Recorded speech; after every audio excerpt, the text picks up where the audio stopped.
Hi, thank you so much for joining us today.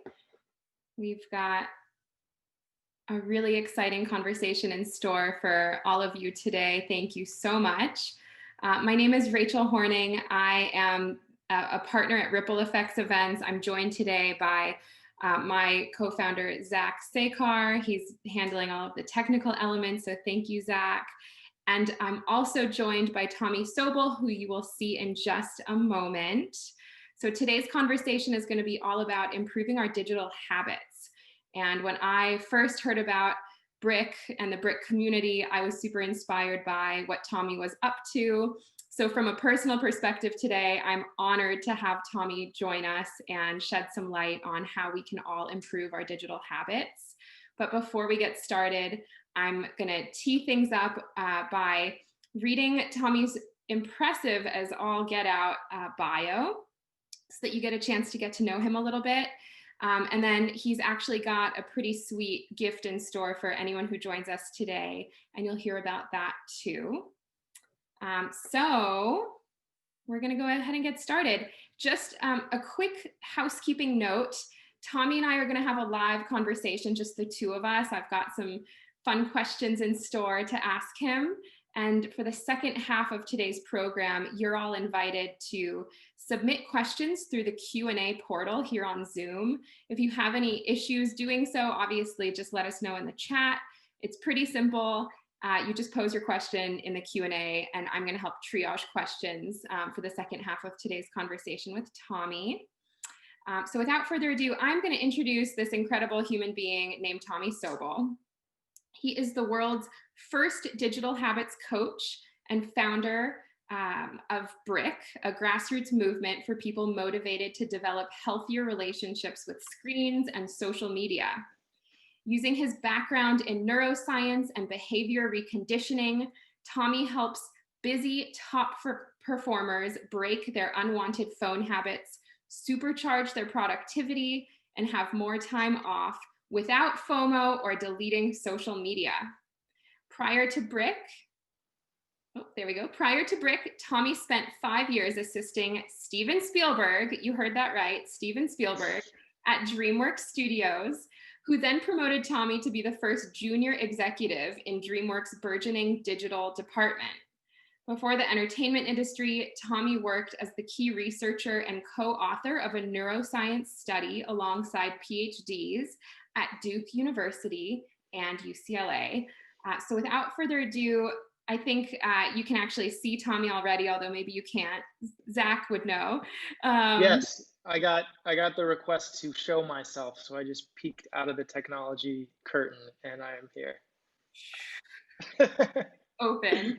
And so just a quick note, Tommy has agreed to circulate his highly coveted PDF titled Top 5 Phone Smart Habits of Highly Productive People at the end of today's conversation. So stick around until the very end.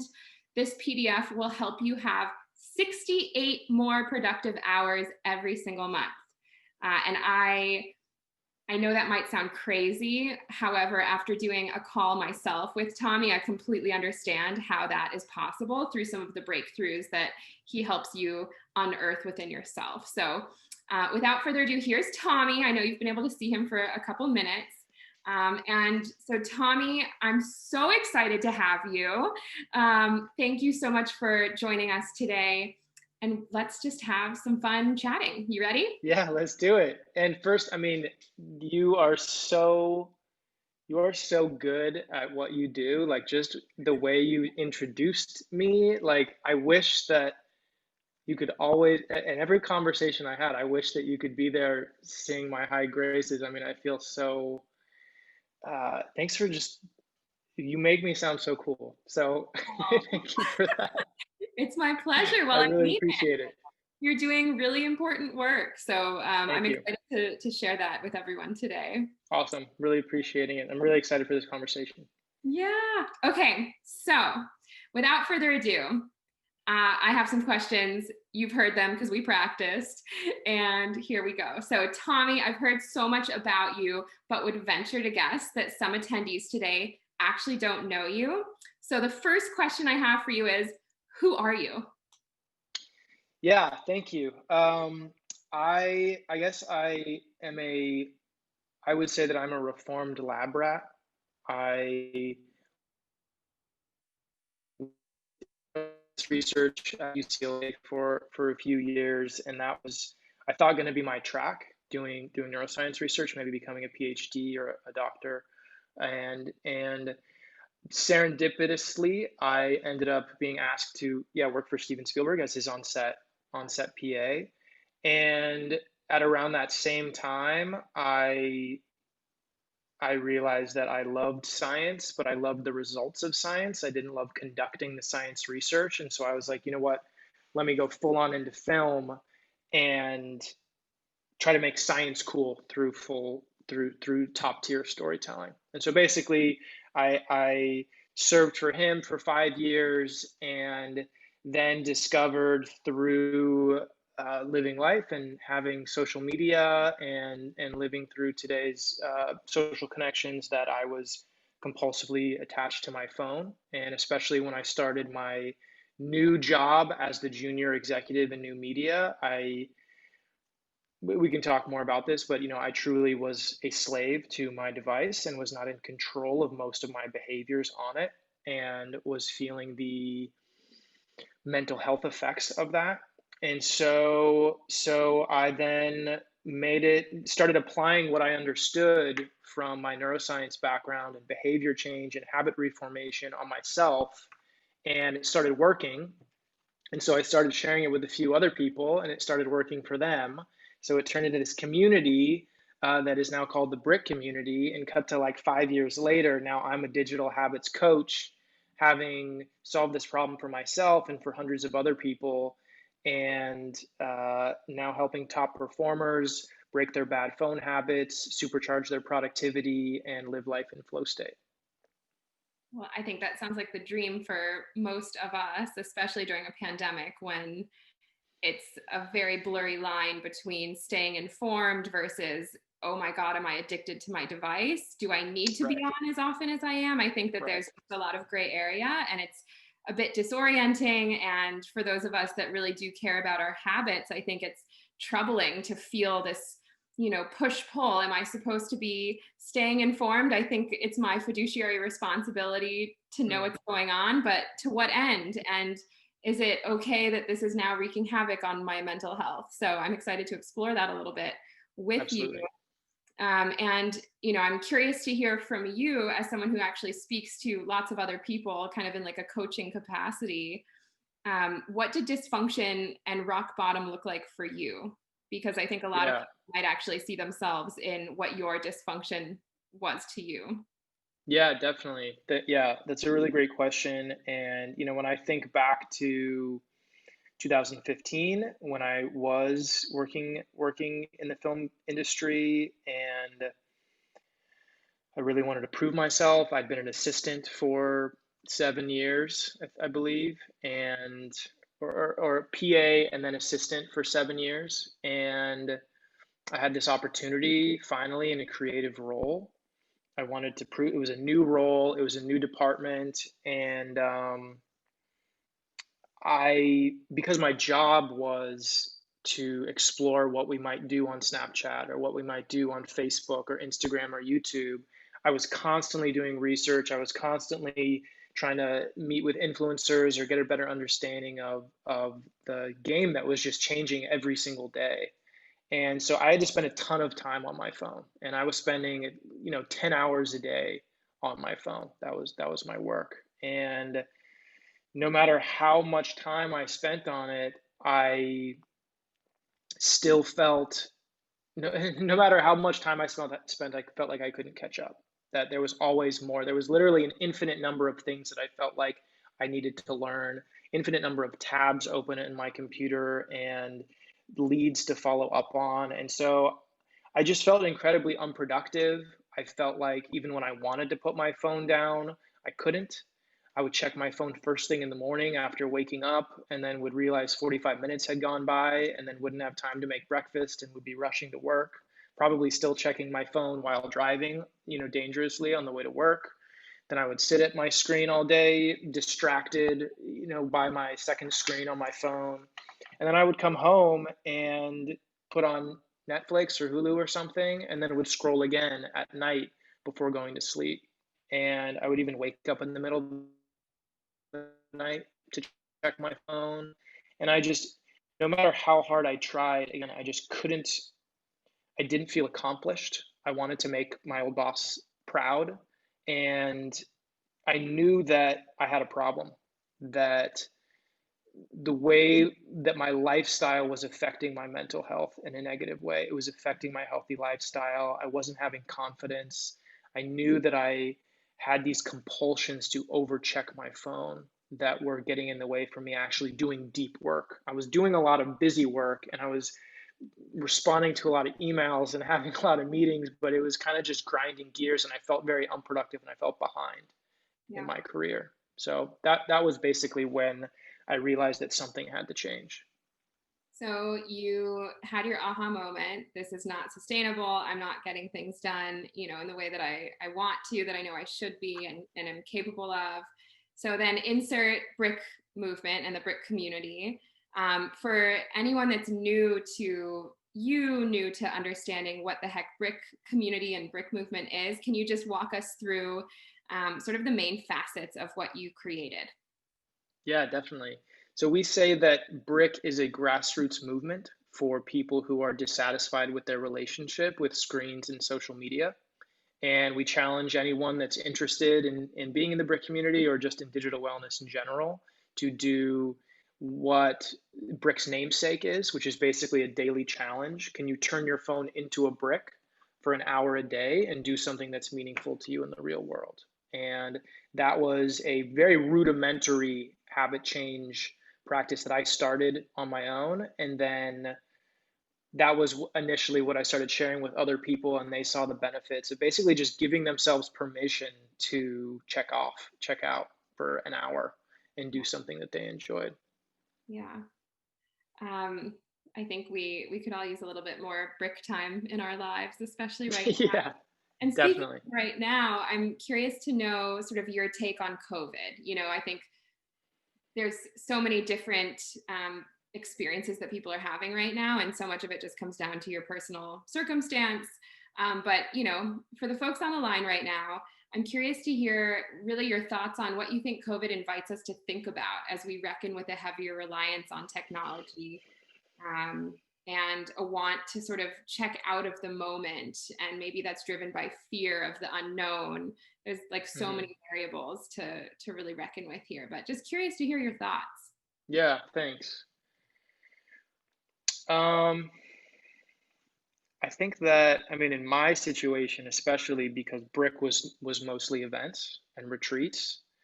Obviously, 2020 threw us for a loop, and we weren't able to do that anymore. The whole business was kind of put on ice.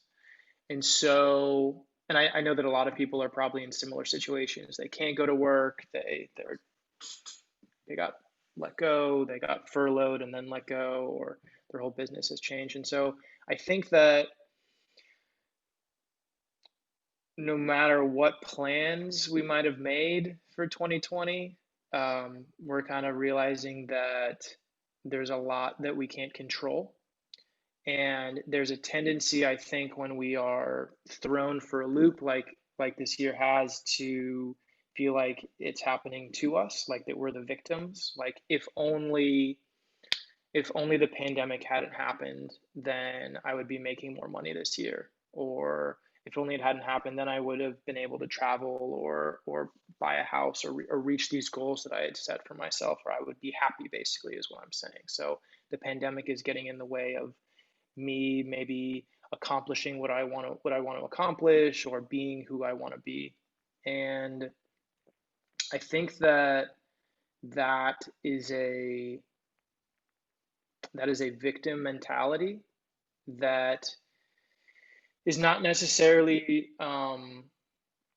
doing us the best service, is not necessarily the reality. I think that it's an interpretation of reality. And I guess what I mean by that is talking about COVID and the pandemic, events and other things. Like, let's say suddenly you wake up one day and you go to the eye doctor, and the eye doctor's like, you need eyeglasses now. And now for the rest of your life, you have to wear eyeglasses or contacts. Like, that's just an event that happened. And you get to decide what that event means to you. So you could decide, oh my God, now I have to wear glasses. I'm going to look like a nerd, and people aren't going to, my friends are going to laugh at me, or I'm going to have to change my style, or I'm going to, I'm going to judge myself for my eyes being weaker than other people or something. These are the stories that we can attach on top of these events that happen and be kind of like a victim to it. Or we can decide this is a cool opportunity for me to make my face this blank canvas upon which I can have a whole new vibe and style and make the most of it and kind of use it to our advantage and kind of just feel empowered by it. And so what I mean by that example, and I think it's the same with the pandemic, is that these events that sometimes can feel like they happen to us, um, there's an opportunity to think about it as if they're happening for us. Is this pandemic happening so that we can actually focus on what's important and strengthen our relationships with family and the people that are really close to us, and to slow down because we've been moving too fast? And I think that we can all acknowledge that there's a lot of good that's come out of this. I'm not necessarily saying for myself I'm glad the pandemic happened, but my business is doing better than ever, and I feel so much more traction with what I'm doing than I was doing before. And I we it's at a certain point, basically suffering only exists from the period of time between when an event happens and when we accept it. So the moment an event happens, if we can immediately accept that that event has happened, like, okay, I need eyeglasses and I'm just going to make the most of it. The moment you can just fully accept that eyeglasses are now a part of my life, there's no more suffering, and you can just move on and focus on the next thing. Wow. So if we can just focus on what, this is back to like what we can and can't control. I think if we can just accept that this is the world today, and this might be the world through 2022 when the vaccine gets mass produced, just accepting that, it will actually be the release of the suffering. And then what is on the other side of that is, I feel like, where the most productive attention can be spent. I love that. Thank you. And there's a certain level of control, I think, that goes into accepting, the current moment and kind of at least eliminating the suffering. Oh dear, sorry. Classic phone ring in the middle of a conversation about phone habits. Must be 2020. It always happens. It always happens once. So the follow-up question I have for you is really around kind of this feeling of lack of control. And Yeah. bearing this in mind, can you speak to a common phenomenon that many of our attendees are likely encountering in their own lives right now? And, you might have read on the Eventbrite page for today's event, why you keep checking your phone even when trying to focus on something more important. I bet that resonates with a ton of people who have joined us today. So really speaking to that feeling of lack of control, I'm curious to hear your thoughts. Yeah. I could speak on it from a neuroscience perspective. Get nerdy. Okay. All right. So when we think of habits, we can kind of think of the brain as two main parts, and it's more complicated than this, but just as like a basic model, it's really helpful. So basically, on one side of the brain, we have our thinking mind, and the thinking mind is like the CEO or the command center, and it's like where we have judgment and rational thought. And then on the other side, we have the reward system. And the reward system is subconscious. It's 5 million years old. We can't directly access it. And it basically has one code, one mission, and that is to reward us for things that it thinks helps us survive. So millions of years ago, when we were like Neanderthals, tribal, nomads, and we were walking by a blueberry bush and we tried a blueberry, that blueberry is giving us nutrition that is helping us survive. And so the reward system would reward us with a little bit of dopamine. And dopamine is basically the motivation and reward chemical in our brain. It's like candy for the brain.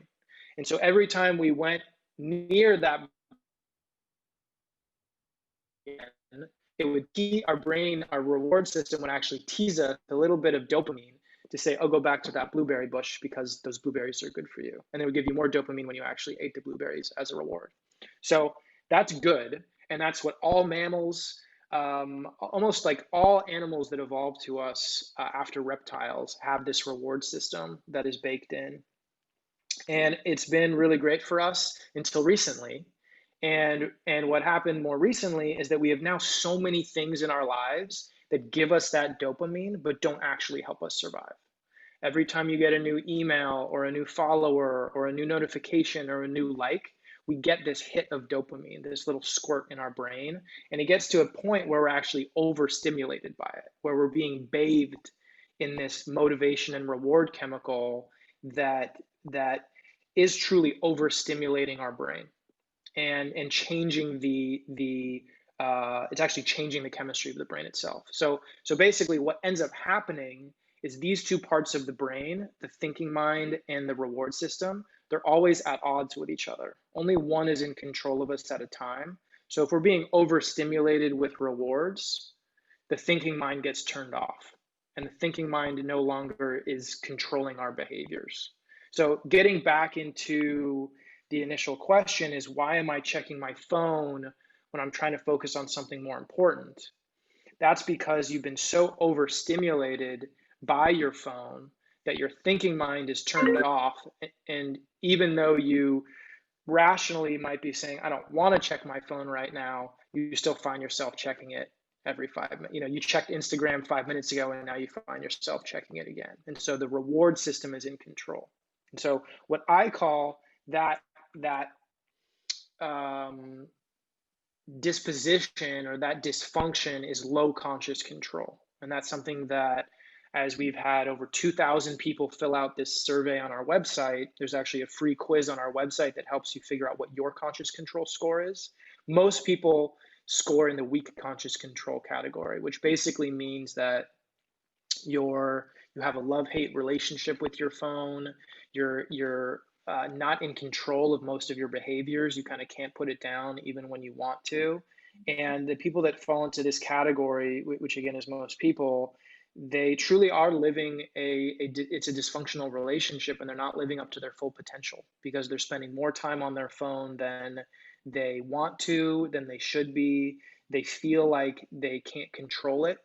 And because they're seeing so much, they're feeling comparison and FOMO and jealousy, and that has all these like mental health effects too. Oof. I loved when you said that we're bathing ourselves in, I guess, dopamine, Definitely. and that's exactly what it feels like when you go onto, Instagram, Facebook, whatever the vice might be. You're exiting reality and entering this world of overly Absolutely. abundant, sort of like false notions of, joy, hope, connection. So Absolutely. And it is, I like the words you just used too, because it truly is not reality. It is an alternate reality. yeah. And that's something, just to touch on what you mentioned a minute ago briefly, the news is also not reality. Mhm. The news is specifically designed to incite specific emotions that get you to click. And it's a multi-billion-dollar business that triggers you with fear and uncertainty. And it always feels like the world is ending. But this time it always feels like the world's ending, but this time it's actually ending. And Yeah. so that gets you to overcheck.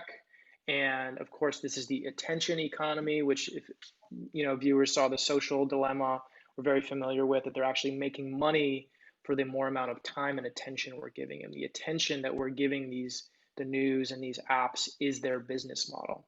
Yeah. So Yeah, so it's an alternate reality, and are we spending enough time in reality, or is that out of balance? Are we spending more time? It's okay to, I know a lot of your community, they probably work in augmented reality and virtual reality in these tech companies, so they're not inherently bad, Yeah. but it's just finding a balance. And so acknowledging that Instagram is not real, that Yeah. that photo that you saw posted was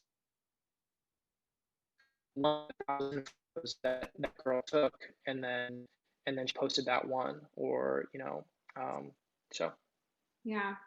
Well, before we open this up to the audience, and by the way, audience, feel free to start chiming in on the Q&A section. I'm sure that, everything that Tommy's talking about is probably bringing things up for you, questions. And I want Tommy to actually go into some of the nitty gritty around solutions. So you talk to busy professionals every single day, and I think everyone probably has slightly different complicated, messy relationships with their digital habits. And I'm sure that, and I've experienced firsthand what you're really good at is um, creating sort of a unique approach to every single person's specific set of needs and helping them to really unlock a more productive, happier, healthier version of themselves. And I know that you've boiled it all down to 15 habits that highly productive people have with their phones. And I'm hoping you can share at least a few of those habits, maybe the first few that come to mind with today's audience. And then, audience, take this moment to also begin. Oh, I see our first question coming through. So if Perfect. you can start putting those questions in there by the time we're done with our moderated conversation, we'll have some good fodder for the audience Q&A. Perfect. So yeah, basically what I realized over the years is that there are certain key behaviors that, if you can turn into habits, increase your conscious control over your phone use and help you manage your time better, and and live life more present, in flow state. And so these habits I boiled down into 15 behaviors, like you said. And if you were to work with me as a one-on-one client, each week we would actually start to apply new behaviors to your life and to your lifestyle and your routine. But as that bonus, I'm sharing a free PDF of the top 5. So everyone that stays to the end, of course, we'll send you a link so that you can have the top 5 and you can start to understand exactly how to apply those to your life and what the kind of best practices are. But to just share one that I feel like could be super relevant for this group is to use texting for connection and not conversation. And this is something that was first, from what I learned, first popularized, I guess I could say, by Cal Newport, who wrote Deep Work and also the book Digital Minimalism. Those are both great books, and I highly recommend reading. And what he argues, and what I have learned with myself and my clients too, is that we have a tendency to use text messaging, whether it's iMessage or Slack or WhatsApp, all these messaging, Messenger, all these messaging apps, for actual conversations. And there's a bad consequence to that, because we have evolved over millions of years, again, to look from like a bioevolutionary perspective. We evolved to communicate with people, and we're receiving thousands of inputs when we're connecting with somebody visually or in person. So like right now with you, Rachel, I'm seeing your facial expressions, I'm seeing your body language, you're hearing my tone of voice, there's pauses. You can actually, even if you're only on a phone call, you can literally hear when someone is smiling.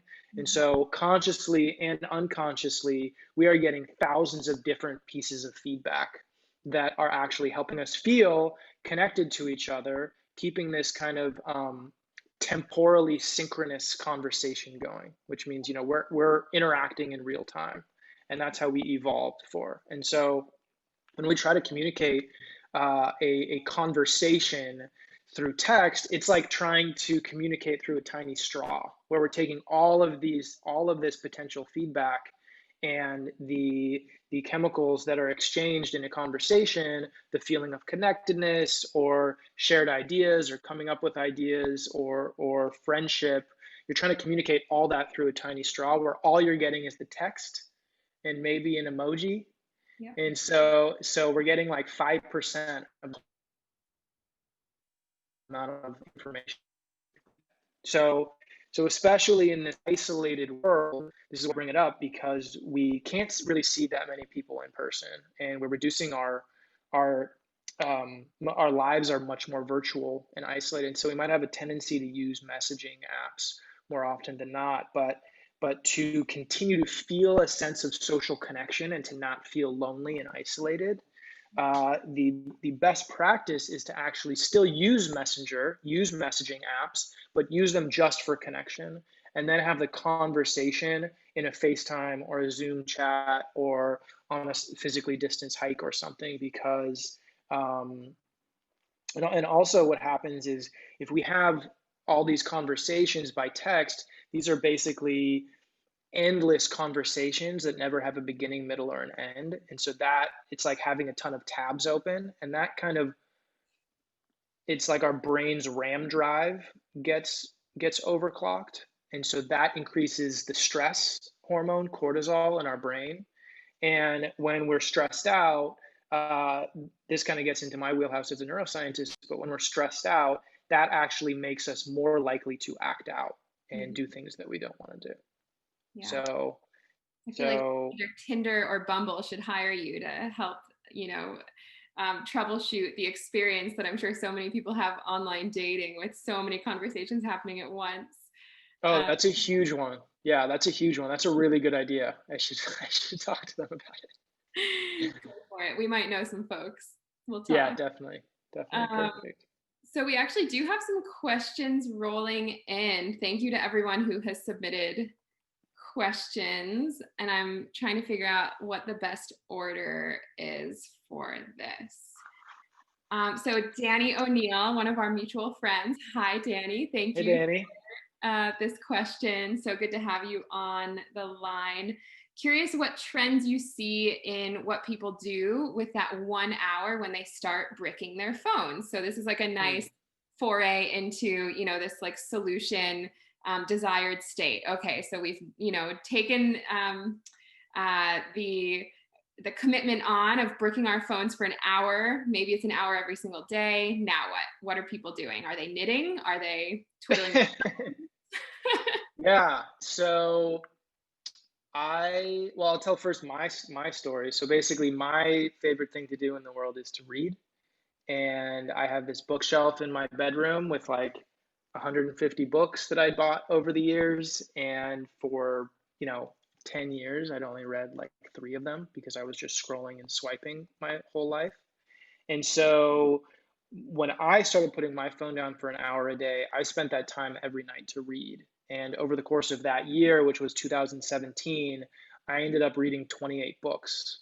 Wow. And that sense of achievement of basically doing my favorite thing again, this thing that I hadn't been doing for so long, and loving it was just priceless. And I felt like I had this agency, this control over my life again, because I was doing my favorite thing again. Like, it didn't take that much of a sacrifice really at all. And I was just feeling so much of a richer experience in my days. And that actually, I learned, is what we call a keystone habit, which means that you make one behavior change and it creates a cascade of other positive behaviors. And so by me taking that 1 hour to read without my phone, when I was back on my phone, I felt like I had more control over it. Like, I could put it down when I didn't want to use it. And when I was in social situations, I then felt more confident because I didn't feel like I was as attached to my phone, or I wouldn't get stressed out if I felt a buzz in my pocket.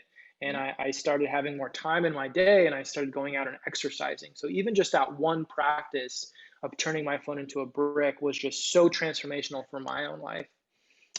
So when I started sharing it with 25 friends, A few of them were musicians, and so they spent that time writing music or practicing music. That was a pretty common one. A lot of people decided to read during their time off. A lot of people chose to spend that time doing a self-care activity. So I know someone was like, I'm just gonna either take a bath or do a face mask or, just light candles and write in my journal. Um, More recently, I've started to just go outside and skateboard. So I think people with a 3 hour. So those are some of the common ones. Thanks. And I think it's also worth noting that, although the Keystone Habit can lead to really great improved habits in other arenas, that by not, um, by not improving that habit, we have like the negative effect of then you cascade into sort of like the darker places in our Yeah, brain where there's no reward system anymore because we've basically been doing the thing that we know is bad, and then we do more bad, and right. it's, yeah, so we have the choice, like, do we want to have that intervention in our own lives or not?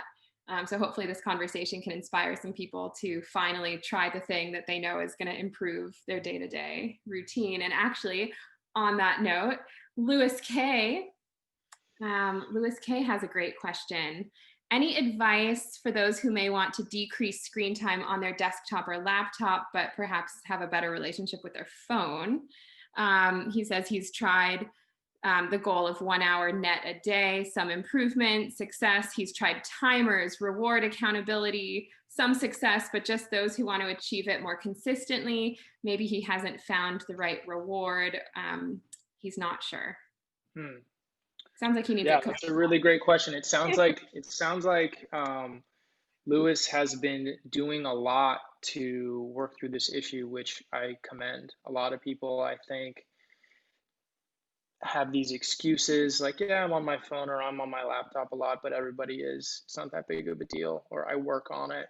So, the time wasting isn't that big of a deal. And so what what I like being is the one guy in everybody's life that helps them realize what their consequences is of overusing their phone or screens. And so I love that Lewis is already one step ahead of the game here, and he's already super personally motivated to change. And I think that that commitment is 50% of the battle right there. So, Lewis, I think you're in a much better place than maybe it feels like you are. I think that the commitment to change is essential first, and then you're just trying to figure out what the right tool is. Yeah, I guess maybe if you're interested, we could set up a call to figure out exactly where you're stuck. But for reducing screen time on the laptop specifically, the first thing that I would probably recommend to you and anyone that's trying to do that is to try an app blocker called Freedom. And Freedom is an amazing tool that you can try for free for 7 sessions, I believe. So it's definitely worth checking it out if you haven't already. But Freedom basically allows you to schedule times each day where you're blocking yourself from your unwanted apps. So I don't know in your specific situation, but let's say you tend to watch YouTube during the day when you're trying to focus on work. So you can actually specifically create a block list where from 8 a.m. to 6 p.m., if those are your business hours, YouTube is unavailable to you. And that can just be automatic. There's no loopholes through it. You can also make it device wide so that when that session starts, it happens on your phone and your iPod as well, or iPad as well. And there's two basic ways to tackle bad habits.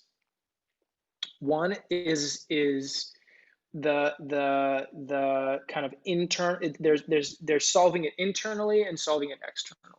And so you solve it internally by increasing your conscious control, by basically being able to say no. Like, I'm feeling this urge to use my laptop when I don't want to, or be on this specific website when I don't want to. I understand this urge is coming up, but I'm going to say no anyway. So that's treating it from the internal triggers. And then from the external realm, you also can set up your environment to make the maladaptive behavior, the unwanted behavior, more difficult. or impossible, and to make the healthy behavior easier. So it's less about willpower and grit from the external trigger side and more about designing your environment to support your success. And so that's really key and is often something that is discounted when it comes to behavior change. So hopefully just that frame of mind might be helpful for you. Sort of like that common trope, like set yourself up for success. Exactly. Yeah. Because willpower is easily depleted. Exactly. So Yeah. like, if you're trying to reduce your screen time, your phone, I don't know what you do for work, but like let's say you do have to read an article or read a book for work, read that book or read that article away from your computer. So maybe find a separate area of your home, sit on the couch or a moon pod or something, beanbag chair, and that's now your place where you have undistracted reading time. And the more you can have these different places where you do one specific task, the better your brain will actually start to wire for that specific brain state. Totally. So we have like 5 more questions. And Tommy has a hard stop at 1 o'clock. So we're going to try and get through all of these. And I'm saying that mostly for you, Let's do Tommy, it. just so All you right. know. So Okay. awesome questions. Thank you, everyone, for asking them. So for starters, not for starters, we're like in the middle of the Q&A. Okay, so from Eric, and I don't know how to, is it Oh, I know Eric. Hey, Eric. Sup, Good Eric? to have you. At a practical level, how can you help someone who doesn't seem to understand the effect of his addictive phone pattern on his well-being? Hmm.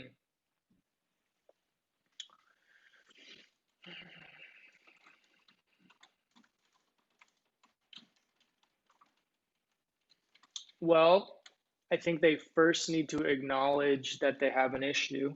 And the first way that you could find out that you have an issue is by taking the quiz to figure out what your conscious control score is. Um, Also, getting an understanding of how much your screen time is. So, I guess one potential scenario. Excuse me, person, because it sounds like this is another person in your life. So let's say there's someone else in your life that is like on their phone a lot and they're not really aware of the issues. One thing that I might say is, hey, what's your daily average screen time?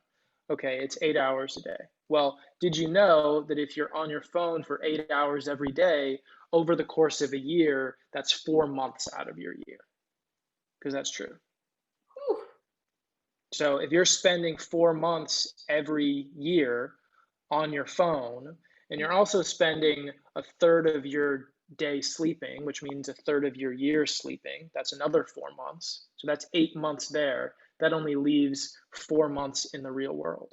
So did you know, person, that out of every year, you're actually only spending 4 of the months in the real world? And maybe they would start to realize that from a time perspective, that maybe that's not the best use of our time, that our time is our most precious resource.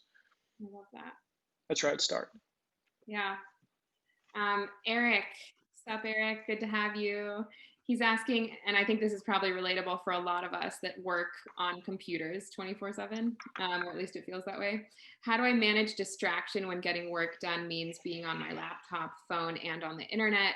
This has always been my biggest challenge as a CTO/web developer. The tools I need to work keep me always one click or tap away from all the distractions that I can't do offline. Hmm. I'm right behind you, Eric. That is Yeah, such a good yeah, question. and this is the juice right here. This is like the hardest, most difficult um, uh, needle to thread, really, right? So you can't just say, I'm going to put my phone or my computer in another room so I can focus, because you're literally on the device for work. And this is something that's super common for people who are like social media managers who have to be on Instagram or on apps constantly throughout the day, or coders or engineers and developers. And so this is something that I work with people a lot on. And um, it requires a system that that takes time. And the three main components of the system are basically increasing the conscious control, obviously, so you can focus on exactly what you want to do. No, so I guess here, number one, you want to have exact clarity on what you want to accomplish. So once you know exactly what your goals are, each day, each moment, each hour, you get super granular here, starting from your year-long goals down to what do I want to accomplish this hour. Then it's much easier for you to say no to what your distraction is. So it's difficult to say no. It's easy to make excuses if you're not 100% clear on exactly what my task is now at hand. And so first, it is a goal setting exercise. So that's first. Then the second step is to learn how to say no to the distractions when they come up from an internal level. And so that is a process of first understanding what your specific urges are to check your phone when you don't want to. And everybody has a negative or a survival emotion, an emotional signature that gets you to check when you don't want to. And so we would understand exactly what your specific emotional signature is through a series of exercises. Then, once you understand what it is, then we break that habit through what I call a pattern interrupt and replacement rewards. And don't have enough time to go deep into that, but that's how we break the habit. And then the step three is we replace that bad habit with these healthier habits that are more aligned with your goals. And so ultimately, you're basically getting an understanding of your urges, your internal urges to check your phone or your computer when you're trying to focus on work. Then you're breaking that habit with a pattern interrupt and replacement reward, basically a whole library of them that you will have in different moments or scenarios in your day. And then having this healthy routine to replace the maladaptive behavior. So you're still giving yourself dopamine with reward rich goals that are aligned with your values. Oof, love it. If that doesn't make you want to work with Tommy, I don't know what will. That's Maybe this guy will. I don't know. He might be oh, kitty. trying to interrupt. Okay, that was awesome. Thank you. I feel like I have an understanding of like exactly what you get out of working with you, Tommy. Um, so I've got an obsession with any red dots that appear on my apps. I feel I can't help it and have to check them. Talk about dopamine hits every time you see those little red dots. Yeah, thanks, Pedro. I love that question. That gets into another one of the phone smart habits, actually, which is to turn off all non-essential notifications. So it's worth you spending the time, 20 minutes max, I'd say, to go through the notification settings on your phone and on your computer and actually making a decision which of these notifications are essential. Is email essential? Do I really need to be notified every time I get an email? Probably not. Do I need to get notified every time I get an Instagram notification or DM? Probably not. And so just reducing the amount of red dots throughout the given day will reduce the number of times you're being distracted and reduce the number of hooks that they're giving in you. So that's where I would start with that. Thank you. Before I forget, and while it's hot, for anyone that is enjoying this conversation and this Q&A, you can tune in on December 15th. We're going to have Tommy back on for actually a Zoom meeting. So it's going to be a little more interactive. And we're going to do like an even deeper dive into some of this work that he is leading. So stay tuned. Yeah, you And can call it a workshop. It'll be like an hour and a half long workshop where we will actually do an exercise that helps you hone your energy each day to stop wasting time and using it more effectively so that you can say no to distractions and spend more time in flow state without feeling FOMO or deleting social media. So if I you hope need you a guys guinea enjoy. pig, if you need a guinea pig, Tommy, I'll gladly Yeah, raise my so hand. I will ask someone onto the hot seat at the end, so maybe you could be the perfect person for Would that. love to be in that hot seat. And this Uh, is also a workshop that usually costs money. And so thanks to you guys, Ripple Effects Events and Startup Coil, the event's going to be free for anybody who wants to join. So I definitely wouldn't miss that if you guys are curious about it. Yeah, spread the word to any of your phone addicted or digitally addicted friends. That's basically the entire planet. So maybe you should, 7 billion people to join us. Or Um, anybody that just loves self-improvement and is super motivated to make the most out of their time each day. Maybe they're, already a top performer. Maybe you guys are not really in a troubled situation, but you just want to get to the next level and be even more effective with your time and your energy and leverage your productivity. totally. So we've actually got a question here from my mom. Hi, mom. Oh, Phyllis. She's asking, that's, I'm retired, so not so critical deadlines and emails, but I play a lot of games on my phone, puzzles. They're supposed to be good for keeping my brain stimulated, right? But is it really? hmm. Hmm. Yeah, I love that question. I think that there is evidence that brain games are healthy for the brain. I've seen specific studies with crossword puzzles and Sudoku on the benefits of problem solving, especially as we age.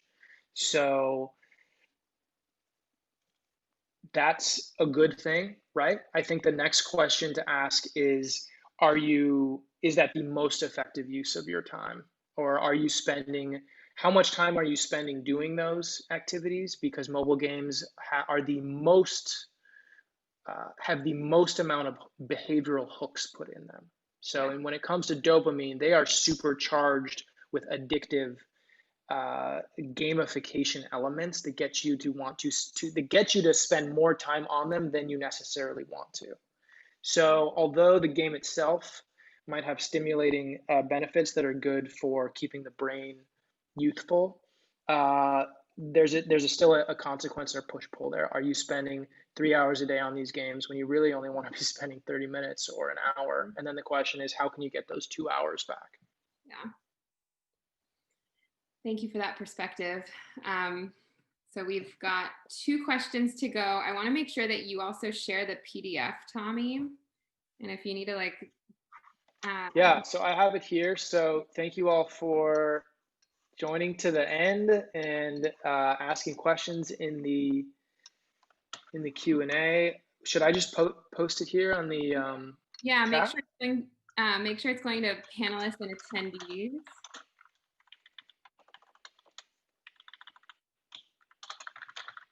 Or if it's easier to just send it There to you go. me. And then I guess maybe we could follow up with an email or something. But Yeah, this we'll, is we'll do that too. awesome. Okay, so 2 There you more go. Hope you guys questions. enjoy.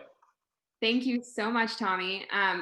We'll try and get through these next 2 questions, and then Tommy's got to jump at one. So, Let's do it. anonymous attendee asks, where did you get the idea of conscious control? Are there any studies or books you like on this topic? Yes. So I guess I could say I coined conscious control. Studies often will use the term volitional control. Volitional control I thought was a little bit too technical, so I use conscious control. Volitional control has a number of a lot of behavioral science and addiction research will speak about urges and cravings and volitional control. Um, any books or resources that I could recommend on it? Can't think of any off the top of my head, but I think if you search volitional control in one of the publication resources, I'm sure you'd get a ton of sources on that. And if you think on it and come up with any resources, Tommy, we can definitely include that in the follow up to Okay. everyone who joined today. So no Yeah. pressure. I know Yeah. coming up that off the top of your head is probably challenging. So I like to end actually all of my panel discussions with questions about the future. So Tracy, thanks for your patience. Hey Um, Tracy, I know Tracy too. I love this question, and we can sort of end with a nod to like all things future. So she says, having worked in the film industry, what do you think the future of screen time is, specifically with TV and movies? What do I think the future of screen time is? Like how do I think people are going to use screens for entertainment? Is that That was sort of my that's the impression. question? Although Okay. Tracy, feel free to clarify anything in the chat if that's not quite hitting the mark. Um, how often do you think we'll be on screens? Yeah, so the average adult American before the pandemic was spending 5 hours a day on their phone, and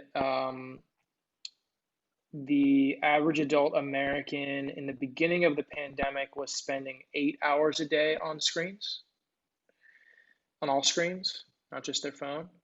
So I think that's the new normal. 8 hours a day. Yeah, like you said, 8 hours a day. So, I mean, I think that that's the new quote unquote normal. It's definitely not healthy.